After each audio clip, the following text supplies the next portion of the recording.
आदाब नाज़रीन, आप देख रहे हैं दिन भर सनम एजाज के साथ हालात वाक़ात पर हमारी पहली नज़र। और दिन भर में हम आज पहली नज़र में साल 2010 के मामलात उठाने की कोशिश करेंगे। और हम आपको बताना चाहेंगे, आपको याद होगा कि साल 2010 के एजिटेशन और 120 के करीब लोग मारे गए। तब रियासती सरकार, तब उमर अब्दुल्ला की सरकार थी और उमर सरकार पर मुख्तलिफ हलकों की तरफ से तनकीद और दबाव के बाद 19 जून 2014 को एक नोटिफिकेशन जारी हुई और इस नोटिफिकेशन के तहत जस्टिस एम.एल. कोल, रिटायर्ड जस्टिस एम.एल. कोल की सरबराही में इन मामलों की तहकीकात करने के लिए एक नफरी जुडिशल कमीशन तश्कील दिया गया। और इस कमीशन की जिम्मेदारी ये सौंपी गई कि इन हालात के दौरान जिन लोगों की अमवात हुई उसकी तहकीकात कराई जाए और जो जहाँ पे जो गलतियाँ हुई उसको दुरुस्त करने की निशानदेही की जाए। श्रीनगर के सिविल सेक्रेटरीट में कमरा नंबर 250 में इसका दफ्तर भी खोला गया।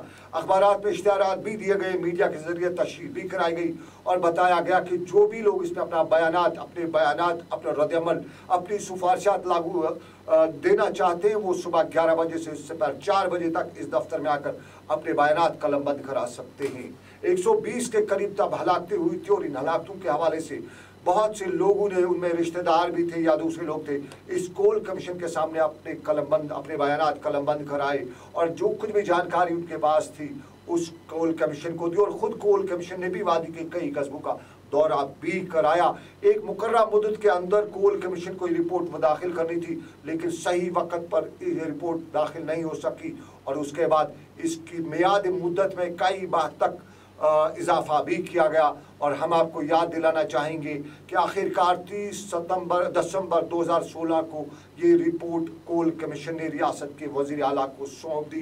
320 सफ़ात पर बताया गया था कि ये मुश्तमिल ये रिपोर्ट है और इस रिपोर्ट में हलाकतों के मुहर्रिकात के साथ साथ आइंदा जो शहरी हलाकतों से बचने और मुतासरीन को इमदाद फराहम कराने के लिए कोल कमीशन ने अपनी रिपोर्ट दी थी, सिफारिशात की थी।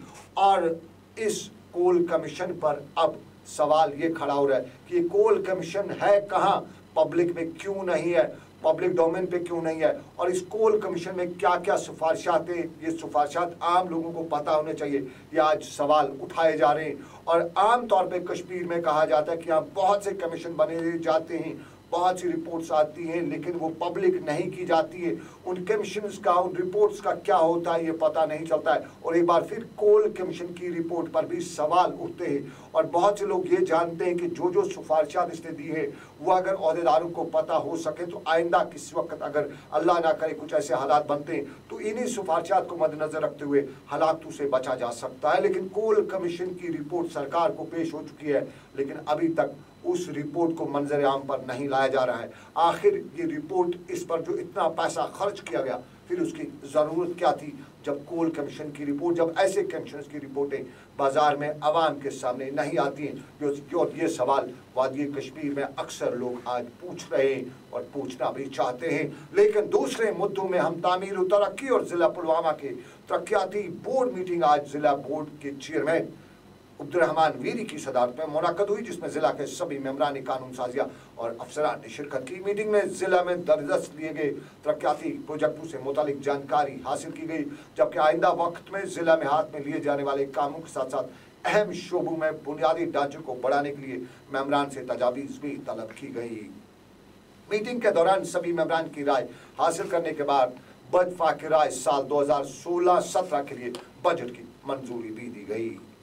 इधर बड़गाम जिले में आज बोर्ड मीटिंग से कबल रियासती वजीर गुलाम नबी लोन हांजूरा की सदारत में मुख्तलिफ महकमों के अफसरान की मीटिंग मुनक्कद हुई, जिसमें रवा माली साल के दौरान जिले में हुए कामों का जायजा लिया गया। मीटिंग में जिला तरक्याती कमिश्नर ने जिले में हासिल किए गए अहदाफ के हवाले से जानकारी दी और ज़राअत के वजीर गुलाम नबी लोन हांजूरा ने जिला इंतजामिया की सराहना करते हुए कहा कि पिछले साल हालात ख़राब रहने के बावजूद इंतजामिया ने तनदेही से काम अंजाम दिया। उन्होंने इंतजामिया को आइंदा भी लोगों के मसाइल हल करने और अवामी बहबूद के लिए दस्त लिए गए कामों की तकमील में ईमानदारी और लगन से काम करने की जरूरत पर जोर दिया।